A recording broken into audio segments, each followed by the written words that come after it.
ఆదికాండం 3వ అధ్యాయము 8వ వచనం. చల్లపూటను ఆదామును అతని భార్యయు తోటలో సంచరించుచున్న దేవుడైన యెహోవా స్వరము విని, దేవుడైన యెహోవా ఎదుటికి రాకుండా తోట చెట్ల మధ్యను దాగుకొనగా, దేవుడైన యెహోవా ఆదామును పిలిచి, నీవు ఎక్కడ ఉన్నావు అనేను. అందుకతడు, నేను తోటలో నీ స్వరము వినినప్పుడు దిగంబరిగా ఉంటిని గనుక భయపడి దాగుకొంటిని అనేను. అందుకైన, నీవు దిగంబరివని నీకు తెలిపిన వాడెవడు? నీవు తినకూడదని నేను నీకు ఆజ్ఞాపించిన వృక్షఫలములు తింటివా అని అతన్ని అడిగాను. అందుకు ఆదాము, నాతో ఉండుటకు నీవు నాకిచ్చిన ఈ స్త్రీ ఆ వృక్షఫలములు కొన్ని నాకియగా నేను తింటినను. అప్పుడు దేవుడైన యెహోవా స్త్రీతో, నీవు చేసినది ఏమిటని అడగగా, స్త్రీ, సర్పము నన్ను మోసపుచ్చినందున తింటినను. అందుకు దేవుడైన యెహోవా సర్పంతో, నీవు దీన్ని చేసినందున పశువులన్నిటిలోనూ, ఇక్కడ ఆదం గారు హవ్వ గారు ఉన్నారు కదా, మొట్టమొదటిగా ఇక్కడ దేవుడు వాళ్ళని ఆదాం గారిని దేవుడు సృష్టించాడు కదా. తర్వాత ఆదాంలో నుండి హవ్వమ్మ గారిని దేవుడు తీశాడు. తర్వాత ఇక్కడ ఏమైందంటే, ఇక్కడ తోటలో ఉండవలసినది ఏదోని తోట చేసినప్పుడు ఆ ఏదోని తోటలో ఎవరెవరు ఉండాలి? ఓన్లీ ఆదాము, ఇంకా నెక్స్ట్ హవ్వమ్మ మాత్రమే ఉండాలి. దేవుడు ఉండాలి కదా, వీళ్ళు ముగ్గురు మాత్రమే ఉండాలి. దేవుడు వాళ్ళతో మాట్లాడుతూ ఉండేవాడంట ప్రతిరోజు చల్లపూటన. అలాగ మాట్లాడుతున్న సమయంలో హవ్వమ్మ గారు ఒంటరిగా కనబడిందేమో, అక్కడికి సర్పం వచ్చింది. సర్పం వచ్చిన తర్వాత మనకు తెలుసు కదా ఇదంతా. ఆ సర్పం వచ్చి ఏం చెప్పింది? మీరు ఈ వృక్ష ఫలాలను తినండి, వీటిని తింటే మీరు దేవతలు అయిపోతారు, దేవుళ్ళు అయిపోతారని చెప్పి హవ్వమ్మతో యుక్తిగా మాట్లాడింటుంది. మాట్లాడింటుంది. అలాగ మాట్లాడిన తర్వాత ఇంకా హవ్వమ్మ సర్పం ఏది చెప్తే, సాతాను ఏది చెప్తే ఆ మాట వినింది. అట్లాగే విన్న తర్వాత ఎవరిది ఆ పండుని ఆదాము ఫస్ట్ హవ్వమ్మ తింటుంది. హవ్వమ్మ తిన్న తర్వాత హవ్వమ్మ తినింది కాకుండా తర్వాత నెక్స్ట్ ఎవరికి ఇస్తుంది? ఆదాము కూడా ఇస్తుంది. అలాగా అయిన తర్వాత ఇలాగ జరుగుతుంది కదా. అప్పుడు దేవుడు వస్తాడు. దేవుడు వచ్చిన తర్వాత దేవుడు ప్రతిరోజు వారితో మాట్లాడేవాడు కదా. ఆ రోజు వాళ్ళు పండు తిన్న తర్వాత, పాపం చేసిన తర్వాత వాళ్ళు దేవునితో కనెక్టివ్ అనేది, వాళ్ళ సహవాసం అనేది అక్కడ పోయిందనమాట. అంటే పాపం అనేది మనుషులకి దేవునికి అడ్డంగా ఉంటే అది దేవుడు మన దగ్గరికి రాడు, దేవుడు మనతో కూడా ఉండడు, మనలో కూడా దేవుడు నివాసం చెయ్యడు. అట్లాగే ఇక్కడ ఆదాం గారికి హవ్వమ్మకి దేవుడు ఇక్కడ సంభాషణ చేస్తున్నాడు. ఏమని మాట్లాడుతున్నాడనంటే, అప్పుడు దేవుడు వచ్చాడు. చల్లపూటన ఆదామును అతని భార్యయు తోటలో సంచరించుచున్న దేవుడైన యెహోవా స్వరము విని, దేవుడైన యెహోవా ఎదుటికి రాకుండా తోట చెట్ల మధ్యను దాగుకున్నారంట. ఎవరు దాక్కున్నారు?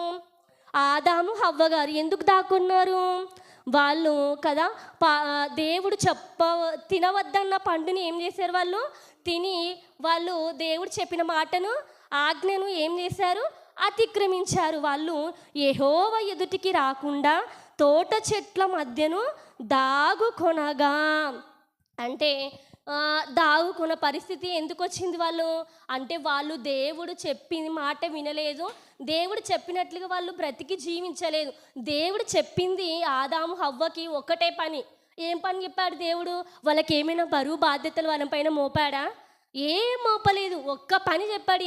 ఏం పని చెప్పాడు? అది కూడా ఇన్ని రకాల పండ్లు, ఇన్ని రకాల ఫ్రూట్స్ ఉన్నాయి కదా, వీటన్నిటిని తినండి, ఒక్క చెట్లలో ఉన్న పండు మాత్రం మీరు తినొద్దండి. ఎన్నో రకాలైన పండ్లు ఉన్నాయి కానీ వాటిని మాత్రమే తినండి, ఒక్క చెట్ల పండ్లు మాత్రం మీరు తినొద్దని చెప్పింటాడు దేవుడు.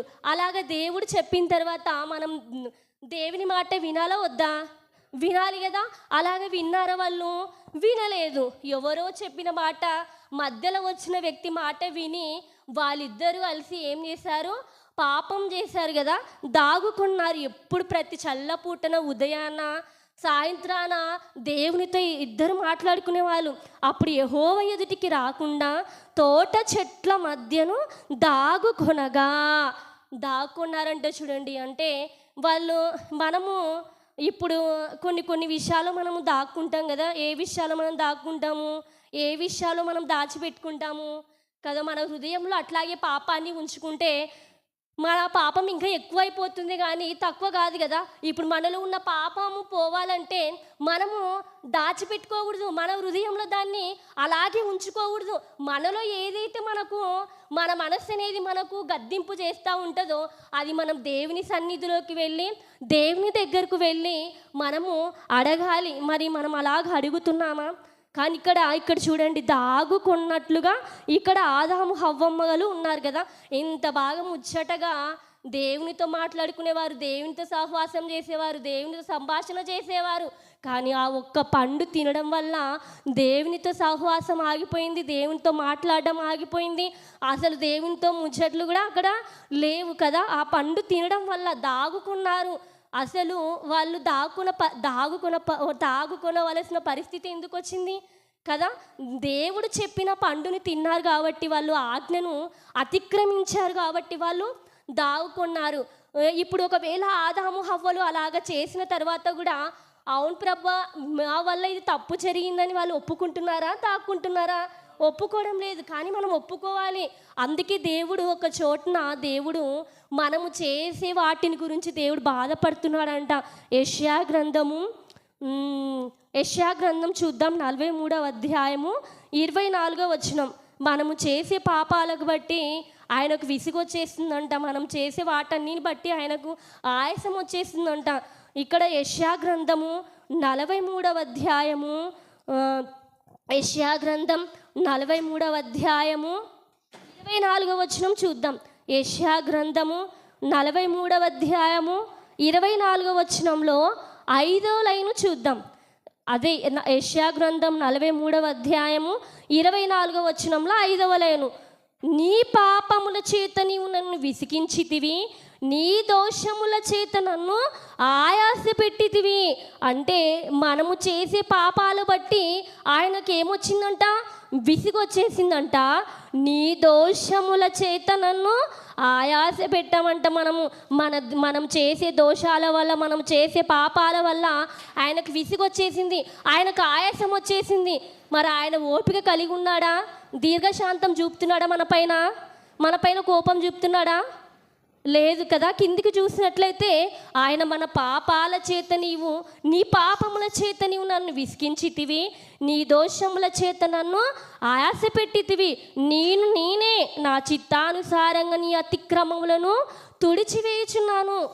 ఏం చెప్తున్నారు దేవుడు? మనం విసిగించామంట, దేవుణ్ణి ఆయాస పెట్టామంట మన పాపాల చేత, దోషాల చేత. అయినా దేవుడు ఏమని చెప్తున్నాడు కింద?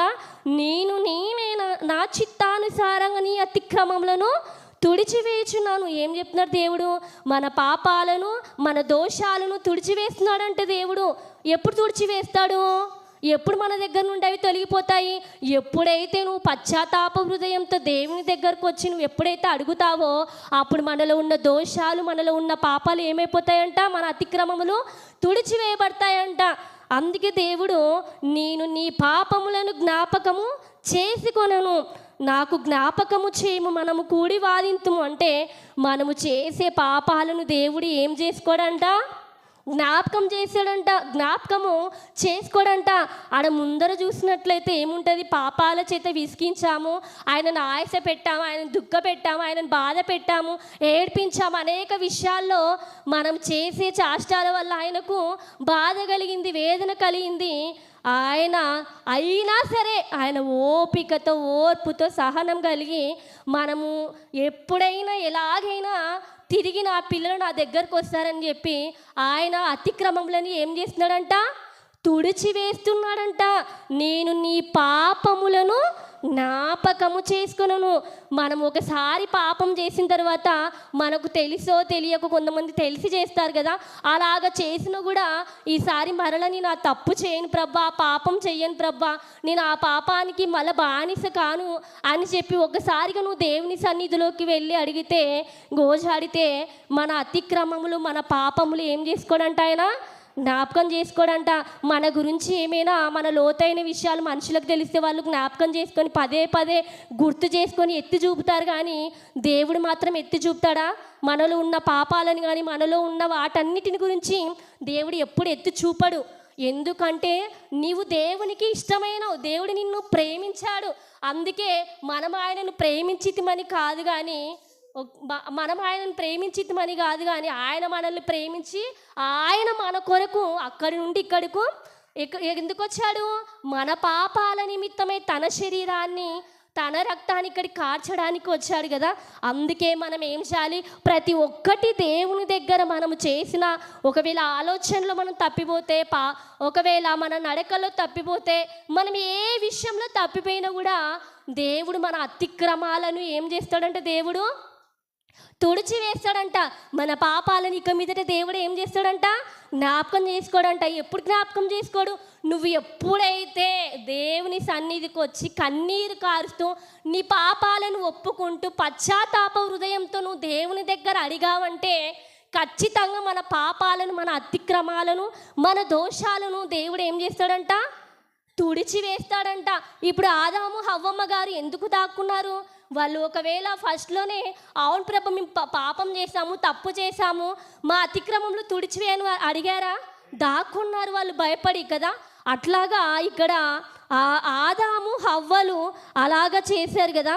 మన దేవుడు ఎలాంటి వాడనంటే కీర్తనలు 81వ అధ్యాయము 7వ వచనము, కీర్తనలు 81వ అధ్యాయము 7వ వచనంలో చూసినట్లయితే, ఆపత్కాలమునందు నీవు మొరపెట్టగా నేను నిన్ను విడిపించి తిని, ఉరుము తాగు చోటులో నుండి నీకు ఉత్తరమిచ్చి తిని. ఒకవేళ ఆదాము హవ్వమ్ములు పండు తిన్నారు కదా, పండు తిన్న తర్వాత ఒకవేళ దాగుకొనకుండగా ఆ దాగుకున్న చోటనే ప్రభువా మమ్మల్ని క్షమించు, నీ మాటను మేము అతిక్రమించాము, నీ మాటను మేము వినలేదు, నీ మాటను నీకు లోబడలేదు ప్రభువా, మా అతిక్రమంలో తుడిచివేయను. ఒకవేళ వాళ్ళు ఆనాడు ఏదోను తోటలు ఉన్న చోట్లని దాక్కున్న చోటనే ఒకసారిగా దేవుని అక్కడ ఉన్న చోటని వాళ్ళు దేవుణ్ణి అడిగింటే దేవుడు ఏం చేసేవాడు? ఉరుము తాగు చోటులో నుండి నీకు ఉత్తరం ఇచ్చి తిని. అంటే మనకేదైనా ఆపద వచ్చినా కూడా, ఏదైనా మనకు బాధలు వచ్చినా, కన్నీళ్ళు వచ్చినా దేవుడు ఏం చేస్తాడంట? ఆపత్కాలమందు నీవు మొరపెట్టగా నేను నిన్ను విడిపించి తిని, ఉరుము తాగు చోటులో నుండి నీకు ఉత్తరం ఇచ్చి తిని. దేవుడు మనం పిలిస్తే పలికేవాడే కదా.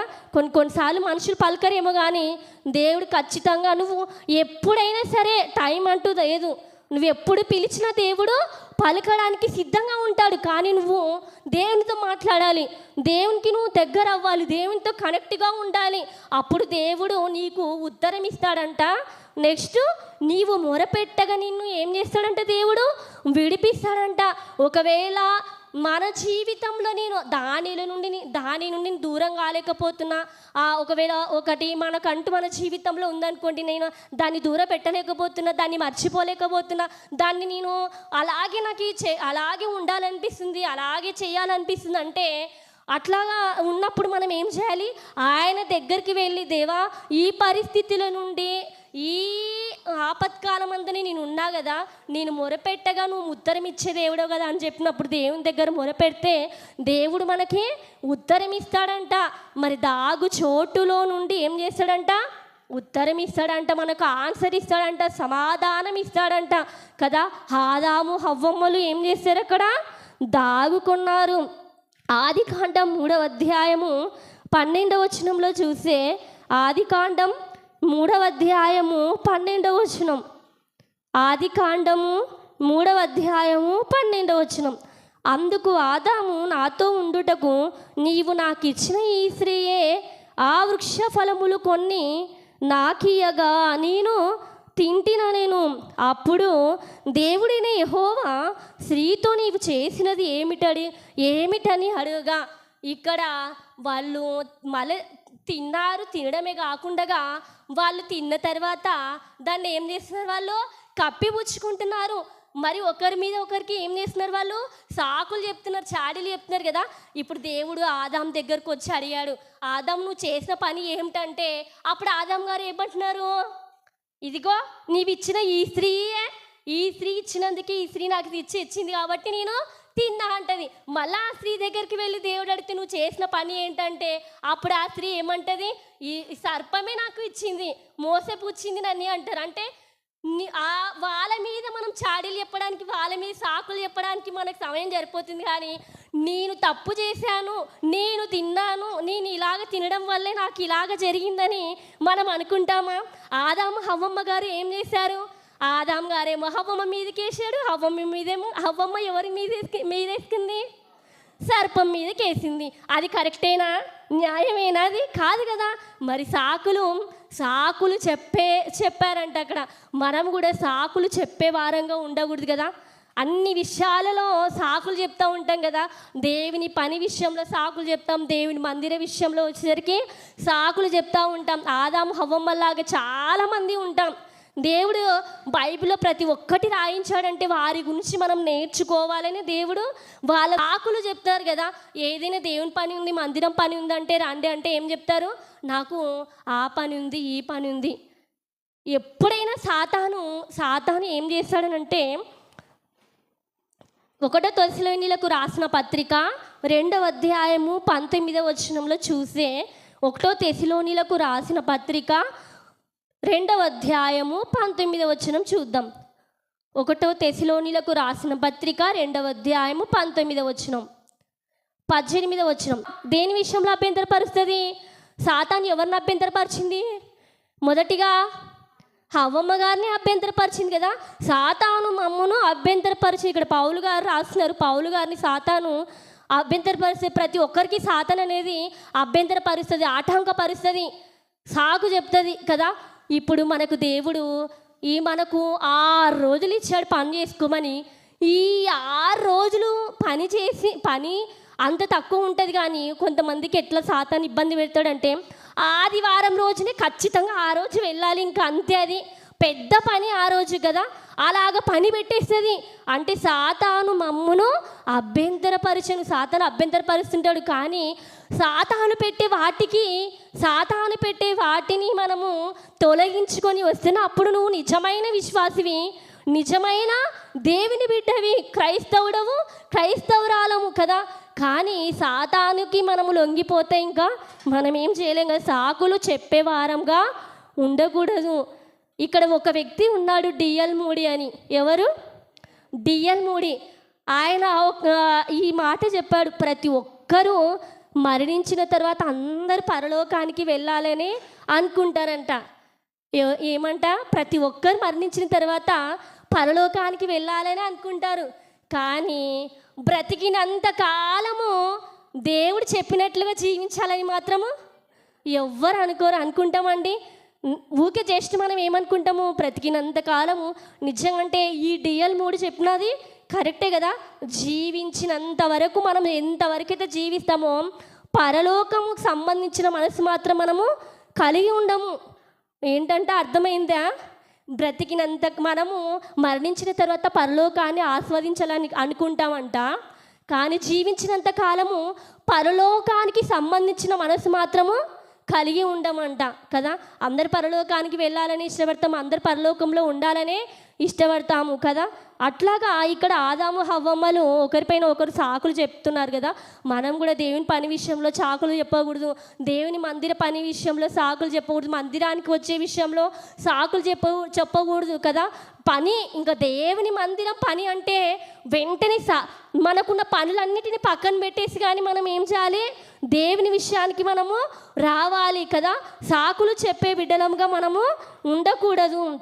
ఆదికాండము 3వ అధ్యాయము 12వ వచనంలో ఇది ఒక్కటి చూసుకొని మనం ముగించుకుందాము. ఆదికాండం 3వ అధ్యాయము 9వ వచనం చూద్దాం. ఆదికాండము 3వ అధ్యాయము 9వ వచనం. దేవుడైన యెహోవా ఆదామును పిలిచి, నీవు ఎక్కడ ఉన్నావు అనేను. ఫస్ట్ ఏమో అక్కడ దాగుకున్నారంట. మూడవదిగా మనం రెండవదిగా చూసినట్లయితే సాకులు చెప్పారు కదా. ఒకరిపైన ఒకరు ఏం చేసుకున్నారంట? వాళ్ళు సాకులు చెప్పుకున్నారంట. ఇక్కడ అందుకాయన నీవు దిగంబరివని తెలిపిన వాడేవాడు, నీవు తినకూడని నేను నీకు ఆజ్ఞాపించిన వృక్షఫలములు తింటివా అని అడిగాను. అందుకు ఆదాము, నాతో ఉండుటకు నీవు నాకు ఇచ్చిన ఈ స్త్రీయే ఆ వృక్ష ఫలములు తింటిన నేను. ఇక్కడ దేవుడైన యెహోవా ఆదామును పిలిచి నీవు ఎక్కడ ఉన్నావు అనేను. అంటే ఆయన చెప్తున్నాడా? మొదటిగానే ఏం చెప్పడం లేదు కదా, ఏం ఊరికే ఉన్నాడు. నీవు ఎక్కడ ఉన్నావు అనేను. దేవుడు ఆదాము గారిని పిలిచి ఏ పట్టినాడు? వాళ్ళు కనబడబోయేసరికి ఏదొంతటలో నీవు ఎక్కడ ఉన్నావు ఆదామా అని అడుగుతున్నాడు. దేవుడు మనల్ని కూడా ఒకరోజు నీవు ఎక్కడ ఉన్నావు, ఎక్కడ దాక్కున్నావు, ఎక్కడ ఏం చేస్తున్నావు అన్నిటినీ దేవుడు చూస్తాడు. అన్నిటినీ దేవుడు ఏం చేస్తాడు? పరిశీలన చేస్తాము. మనం ఎక్కువగా ఎక్కడ కూర్చోవడానికి ఇష్టపడతాము? ఎక్కువగా ఎక్కడ ఉంటాం? మనం ఎక్కువగా మన పనుల్లో ఎక్కువగా బిజీ అయిపోతాం కదా. మన దగ్గరకు వచ్చి నువ్వేం చేస్తున్నావు బిడ్డ, నువ్వు ఎక్కడున్నావు అంటే మనం ఏం చెప్తాము? దేవా, నేను సెల్లులో బిజీ అయిపోయినాను కదా, నేను నా పనిలో నేను బిజీ అయిపోయాను, నేను తినడంలో బిజీ అయిపోయాను, నేను పడుకోవడంలో బిజీ అయిపోయినాను. ఇలాగ అనేక రకాలుగా మనం ఎక్కడ ఉన్నామంటే ఇలాంటి సమాధానాలు చెప్తాం కదా.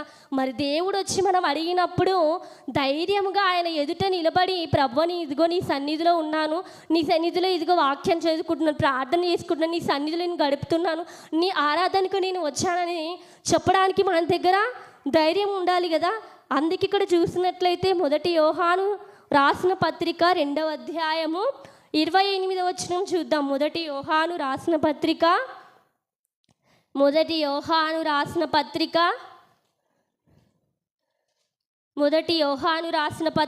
2వ అధ్యాయము 28వ వచనం. మొదటి యోహాను రాసిన పత్రిక 2వ అధ్యాయము 28వ వచనం. కాబట్టి చిన్న పిల్లలారా, ఆయన ప్రత్యక్షమగునప్పుడు ఆయన రాకడ యందు మనము ఆయన ఎదుట సిగ్గుపడక ధైర్యము కలిగి ఉండునట్లు మీరు ఆయన యందు నిలిచి ఉండుడి. అంటే మనం ఎవరి యందు నిలిచి ఉండాలంట? ఆయన రాకడ వచ్చినప్పుడు మనము సిగ్గుపడక ధైర్యము కలిగి ఉండినట్లు మీరు ఆయన యందు నిలిచి ఉండాలి. ఒకవేళ ఆయన ఇప్పుడే ప్రత్యక్షమైతే, ఆయన రాకడ ఇప్పుడే ప్రత్యక్షమైతే ఆయన ఎదురుకు వెళ్ళి ప్రభువా ఇదిగో నీ బిడ్డను, ఇదిగో నీ కొరకు నేను ఇంత చేశాను భూమి మీద, ఇదిగో నీ కొరకు నేను ఇంత బ్రతికాను, ఇలాగ జీవించాను, ఇలాగ ఇంతమంది ఆత్మలు రక్షించాను, ఇలాగ నేను సువార్తకి వెళ్ళి, ఇలాగ నువ్వు నాకు ఇచ్చిన వాహనం కానీ, నాకు ఇచ్చిన తలాంతు కానీ ఈ విధంగా నేను వాడుకున్నాను అని ధైర్యముగా ఆయన వచ్చినప్పుడు మన ముందర నిలబడినప్పుడు నీవు సిగ్గుపడకుండా ధైర్యము కలిగి ఆయన ఎదుట నిలవడానికి నువ్వు సిద్ధంగా ఉన్నావా? సిద్ధపాటు కలిగి ఉన్నావా?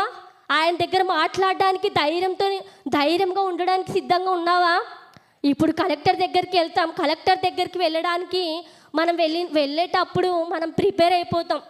ఏమేమి మాట్లాడాలి, ఒకవేళ మర్చిపోతామేమో అని చెప్పి మళ్ళీ పేపర్లో రాసుకొని ఒకవేళ అక్కడ మళ్ళీ కలెక్టర్ని చూస్తే భయపడితే మనం అనుకునేటివన్నీ మర్చిపోతామేమో అని చెప్పి పేపర్లో రాసుకొని పోయి వాటిని వివరించి చక్కగా మాట్లాడడానికి వెళ్తాము కదా.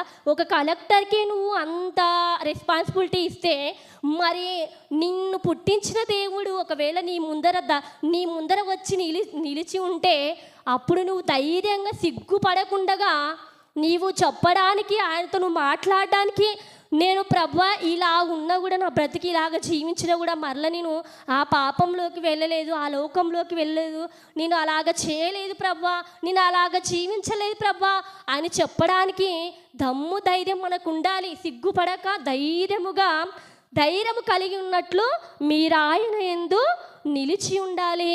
మళ్ళీ అటువంటి ధైర్యం మనకుందా? ఆ ధైర్యాన్ని ఆదాము హవ్వలు కోల్పోయారు. ఎందుకు కోల్పోయారు? ఆదాము హవ్వలు ఎందుకు ధైర్యం కోల్పోయారు? వాళ్ళు సిగ్గును అట్లాగా వాళ్ళు విడిచిపెట్టారనంటే వాళ్ళు పాపము చేశారు, భయపడ్డారు. దేవునితో వాళ్ళు దేవునితో ఎంత స్నేహంగా ఉండవలసిన వాళ్ళు, దేవునితో ఎంత బాగా మంచి సంబంధాన్ని కలిగి ఉండవలసిన వాళ్ళు ఒక్క రోజున ఒక్క పండు తినడం వల్ల, పాపం చేయడం వల్ల భయపడి వాళ్ళు దాక్కున్నారంట. దేవుడే వచ్చి నువ్వు ఎక్కడున్నావు అని అడిగే పరిస్థితికి వాళ్ళకు వచ్చింది. మనల్ని కూడా దేవుడు ఒక రోజున అడుగుతాడు, నువ్వు ఎక్కడ దాక్కున్నావు, నువ్వు ఎక్కడ ఉన్నావు, ఎక్కడెక్కడ ఏ పరిస్థితిలో ఉన్నావు, ఎక్కడెక్కడ ఏం చేసావు, ఎక్కడెక్కడ ఏం చూసావు, దేవుడు ఖచ్చితంగా మనల్ని అడుగుతాము కదా. ఎక్కువగా మనము దేవునితో మాట్లాడడానికి ఇష్టపడాలి తప్ప ఎక్కువగా లోకానుసారమైన వాటిని మొబైల్స్ ఎక్కువ స్పెండ్ చేయకూడదు కదా, మొబైల్ ఎక్కువగా చూడకూడదు కదా కదా. అందుకే ఒకవేళ దేవుడు వచ్చి అడిగితే నువ్వు ఎన్ని గంటలు మొబైల్ చూస్తున్నావో దేవుడు అది కూడా ఖచ్చితంగా దేవుడు లెక్క రాసుకుంటాడు. నువ్వు సెల్లులో ఏం చూస్తున్నావో లెక్క రాసుకుంటాడు, బయట ఏం చేస్తున్నావో ప్రతి ఒక్కదానిని దేవుడు తన లెక్కలు రాసుకుంటాడు. ఏదో ఒక రోజున దేవుడు అందరి ముందు తీరుస్తాడు. మరి ఎలా ఉంది మన ప్రార్థన సహవాసం, ఎలా ఉంది వాక్య సహవాసం, ఎలా ఉంది కదా, మన జీవితం ఎలా ఉంది దేవుని దగ్గరకు వచ్చిన తర్వాత? మనం ఎదిగిపోయామా, లేదంటే ఇంకా మన బాధలు బట్టి మనము అలాగే ఉన్నామా? నేను ఇలాగేనేలే, నా జీవితం ఇంతేలే, నేను ఇలాగనే ఉంటాలే, నా బ్రతికి ఇంతేలే అనుకుంటూ కూర్చుంటున్నావా కదా. మనము అలాగ అనుకుంటూ కూర్చుంటే మనం ఏమీయో చేయలేము. టైం ఉన్నప్పుడే మనం ఏదైనా చేయగలం, టైం ఉన్నప్పుడే ఏదైనా మనము సాధించగలము. ఎక్కువగా మనం దేవునికే సమయాన్ని కేటాయించుకోవాలి, ఎక్కువగా దేవునితో మనము మాట్లాడడానికి ఇష్టపడ్డాడు కదా. దేవుడు మంచివాడు కాబట్టి మనల్ని ఆయన చూస్తున్నాడు. ఆయన మనం చేసే పాపాలు ఎంత చేసినా సరే ఎందుకు ఊరికే చూస్తూ ఉన్నాడు ఆయన? ఖచ్చితంగా ఏదో ఒక రోజు నా బిడ్డ మారుతాడు అనే నమ్మకం ఆయనకు ఉంది. కానీ కొంతమంది ఎలా ఉంటారంటే ఒకసారి లోకంలోకి పోయిన తర్వాత ఇంకా నేను ఇలాగే బ్రతుకుతా, ఇలాగే లోకంలో కలిసిపోతా, ఇలాగే ఉంటా అనుకుంటారు కదా. కానీ దేవుని నమ్మకం ఏంటంట, ఖచ్చితంగా అందరూ అంతటా మారు మనసు పొందాలనే ఆయనకు ఇష్టము. ఆయన అలాగ చూస్తున్నాడు, ఆయన మారిపోతాడు. నా పిల్లల్ని ఎలాగైనా తిరిగి ఎలాగ వెళ్ళినా కూడా ఖచ్చితంగా నా దగ్గరకు వస్తాడు. కానీ ఒకసారి వచ్చిన తర్వాత ఒకటే మరలా లోకంలోకి వెళ్ళి మరలా వచ్చి అది కరెక్ట్ అయినది కాదు. దేవుడైన దానిని అంగీకరించాడు. కానీ ఒక్కసారిగా నీవు చేసిన పాపాలను ఎవరు జ్ఞాపకం చేసుకోడంట? మన పాపాలను దేవుడు జ్ఞాపకం చేసుకోడు. మనకి అవి జ్ఞాపకంలోకి తెప్పిస్తున్నాడంటే సాతాను. ఒకసారి ఒప్పుకొని విడిచిపెట్టిన తర్వాత వాటి వైపు మనం వెళ్ళకూడదు, ఇంకా దాని గురించి మనము ఆలోచన చేయకూడదు, దాని ప్రకారంగా మనం మళ్ళీ నడవకూడదని చిన్ని మాటలు మనందరి హృదయాలలో దేవుడు ఫలింప చేయునుగాక. ఆదం గురించి నేను 3 విషయాలు చెప్పాను. ఏమేమి చెప్పాను? భయపడి దాక్కున్నాడు. రెండవది నీవు ఎక్కడ ఉన్నావు అన్నాడు కదా. ఒకరి మీద ఒకరు ఏం చెప్పుకున్నారు? సాకులు చెప్పుకున్నారు కదా. ఈ మనందరి హృదయాల్లో దేవుడు ఈ వాక్యం ఫలింప చేయునుగాక.